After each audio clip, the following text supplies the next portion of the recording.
Assalamualaikum warahmatullahi wabarakatuh. Di video kali ini saya akan memberikan materi ajar tentang perkembangan tubuh remaja.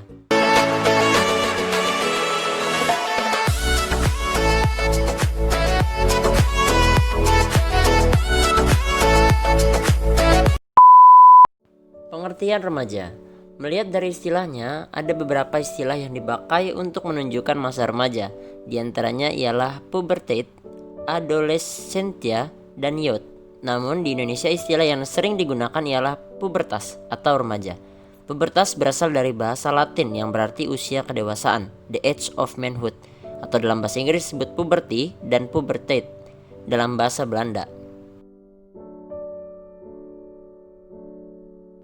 Menurut Mappieri 1982, masa remaja adalah masa yang berlangsung antara 12 tahun sampai dengan 21 tahun bagi wanita, dan bagi pria berlangsung antara 13 tahun sampai 22 tahun. Menurut Hurlock 1964, rentangan usia remaja ini dapat dibagi menjadi dua bagian, yaitu 12-13 tahun sampai 17-18 tahun adalah remaja awal, dan usia 17-18 tahun sampai 21-22 tahun adalah remaja akhir. Menurut Shaw dan Costanzo 1985, pada masa ini remaja juga sedang mengalami perkembangan pesat dalam aspek intelektual. Transformasi intelektual dari cara berpikir remaja ini sangat memungkinkan mereka tidak hanya mampu mengintegrasikan dirinya ke dalam masyarakat dewasa, tetapi juga merupakan karakteristik yang paling menonjol dari semua periode Perkembangan intelektual yang terus-menerus menyebabkan remaja mencapai tahap operasional formal. Tahap ini memungkinkan remaja mampu berpikir secara lebih abstrak, menguji hipotesis, dan mempertimbangkan apa saja peluang yang ada padanya daripada sekedar apa yang adanya. Kemampuan intelektual seperti ini yang membedakan fase remaja dari fase-fase sebelumnya.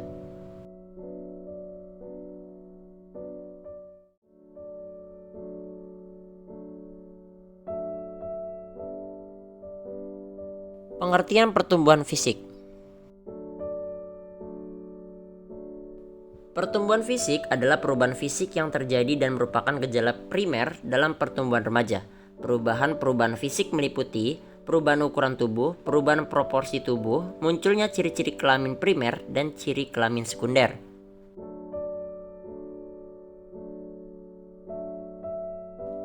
Ada perbedaan perubahan fisik pada anak laki-laki dengan perempuan. Anak perempuan mulai bertumbuh pesat pada usia 10,5 tahun dan paling cepat pada usia 12 tahun. Sedangkan anak laki-laki 2 tahun lebih lambat mulainya. Namun akhirnya anak laki-laki bertambah 12-15 cm dalam 1 tahun, hingga pada usia 13 tahun sampai menjelang 14 tahun.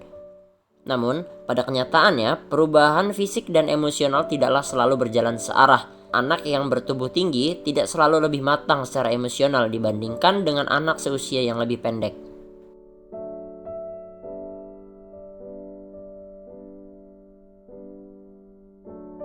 Jenis-jenis dalam pertumbuhan fisik. Ada beberapa perubahan fisik yang penting dan terjadi pada masa remaja, antara lain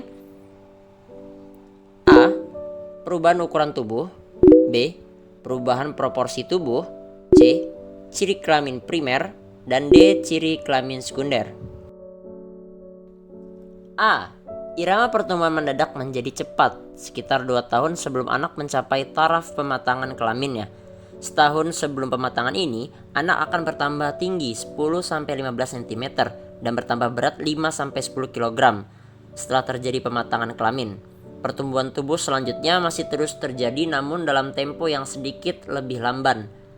Selama 4 tahun pertumbuhan tinggi badan akan bertambah 25% dan berat tubuhnya hampir mencapai 2 kali lipat. Anak laki-laki tumbuh terus lebih cepat daripada anak perempuan. B. Ciri tubuh yang kurang proporsional pada masa remaja tidak sama untuk seluruh tubuh. Ada pula bagian tubuh yang semakin proporsional. Proporsi yang tidak seimbang akan berlangsung terus sampai masa puber selesai, sehingga akhirnya proporsi tubuh mulai tampak seimbang menjadi proporsi orang dewasa. Perubahan ini terjadi baik di dalam maupun di bagian luar tubuh anak. Misalnya, di masa anak-anak ukuran jantung kecil sedangkan pembuluh darah kulit belum begitu tampak. Pada masa puber terjadi sebaliknya. Di bagian luar tampak pertumbuhan kaki dan tangan lebih panjang dibanding tubuh.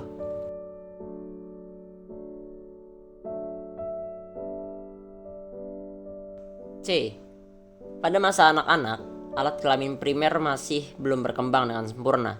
Ketika memasuki masa remaja, alat kelamin mulai berfungsi dengan sempurna saat remaja berusia 14 tahun, yaitu saat pertama kali mengalami mimpi basah.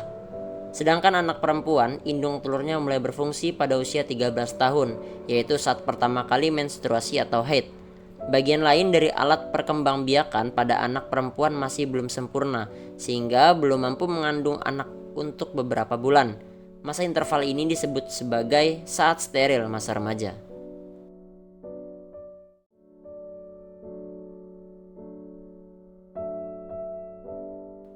D.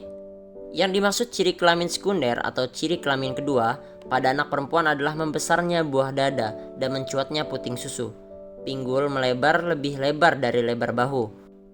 Tumbuh rambut di sekitar alat kelamin, tumbuh rambut di ketiak, dan suara bertambah nyaring. Sedangkan ciri kelamin sekunder pada laki-laki adalah tumbuh kumis dan jenggot. Otot-otot mulai tampak, bahu melebar lebih lebar dari pinggul, nada suara membesar, tumbuh jakun, tumbuh bulu ketiak, bulu dada, bulu di sekitar alat kelamin, serta perubahan jaringan kulit menjadi lebih kasar dan pori-pori membesar. Ciri kelamin sekunder inilah yang membedakan bentuk fisik antara laki-laki dan perempuan. Ciri ini pula sering kali menjadi daya tarik antar lawan jenis. Perubahan tersebut berjalan seiring dengan perkembangan ciri kelamin primer dan keduanya akan mencapai taraf kematangan pada tahun pertama dan kedua masa remaja.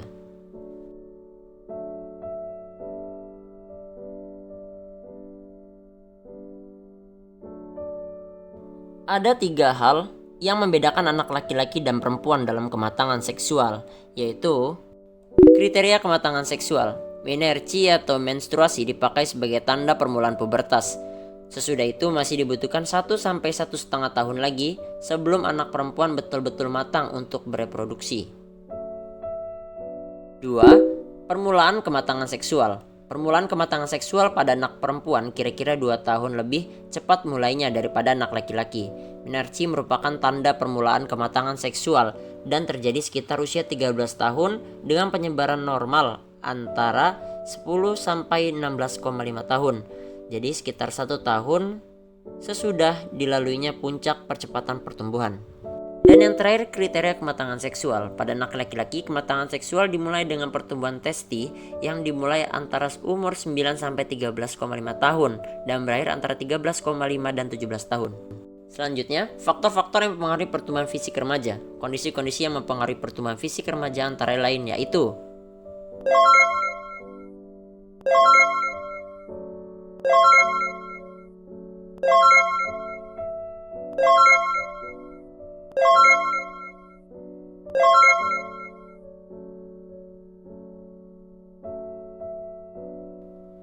pengaruh keluarga meliputi faktor keturunan dan faktor lingkungan. Karena faktor keturunan, seorang anak dapat lebih tinggi atau panjang daripada anak lainnya, sehingga tubuhnya lebih berat.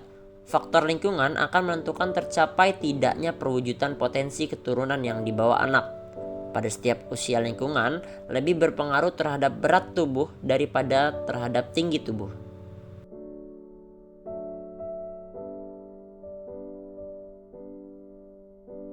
Dua, anak yang memperoleh gizi cukup biasanya akan lebih tinggi tubuhnya dan sedikit lebih cepat mencapai taraf remaja dibandingkan dengan mereka yang kurang memperoleh gizi.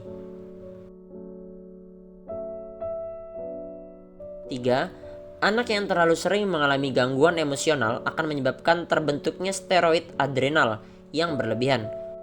Kondisi ini akan berakibat berkurangnya pembentukan hormon pertumbuhan di kelenjar pituitari.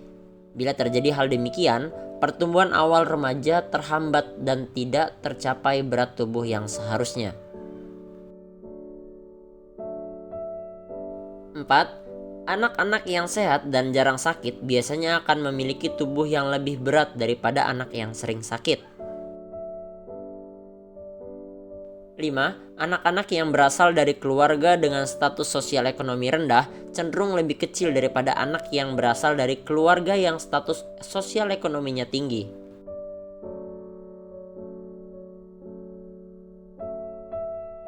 6. Anak laki-laki cenderung lebih tinggi dan lebih berat daripada anak perempuan. kecuali pada usia antara 12 dan 15 tahun. Anak perempuan biasanya akan sedikit lebih tinggi dan lebih berat daripada anak laki-laki. Terjadinya perbedaan berat dan tinggi tubuh ini karena bentuk tulang dan otot pada anak laki-laki memang berbeda dari anak perempuan.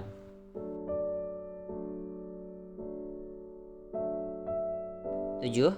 Bentuk tubuh, apakah mesomorf, ektomorf, atau endomorf akan mempengaruhi besar kecilnya tubuh anak. Misalnya anak yang bentuk tubuh mesomorf akan lebih besar daripada yang endomorf karena mereka memang lebih gemuk dan berat. Selanjutnya, pengaruh pertumbuhan fisik remaja terhadap tingkah laku. Perubahan fisik selalu dibarengi dengan perubahan sikap dan perilaku. Keadaan ini seringkali menjadi sedikit parah karena sikap orang-orang yang berbeda di sekelilingnya dan sikap anak itu sendiri dalam menanggapi perubahan fisik itu. Pada masa ini seringkali dinamakan sebagai masa negatif karena perilaku anak yang pada awalnya telah terbentuk mendadak menjadi sulit diduga dan sering melawan norma sosial yang berlaku. Meskipun pengaruh pubertas terhadap anak berbeda-beda, namun cara melampiaskan gangguan ketidakseimbangan tampaknya sama.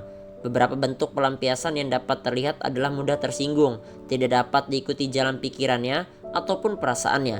Ada kecenderungan menarik dari keluarga atau teman, lebih senang menyendiri, menentang kewenangan, misalnya orang tua dan guru.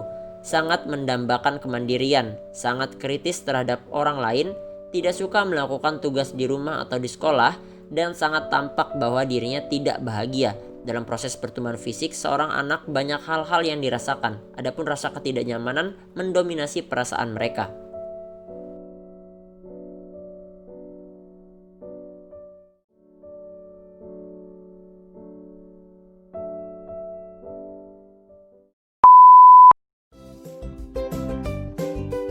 Terima kasih sudah menonton video ini sampai dengan selesai. Semoga bermanfaat. Like, komen, dan share kalau kalian suka dengan video ini. Dislike aja kalau nggak suka.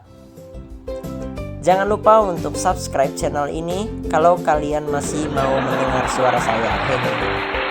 Terima kasih, see you next time. Wassalamualaikum warahmatullahi wabarakatuh.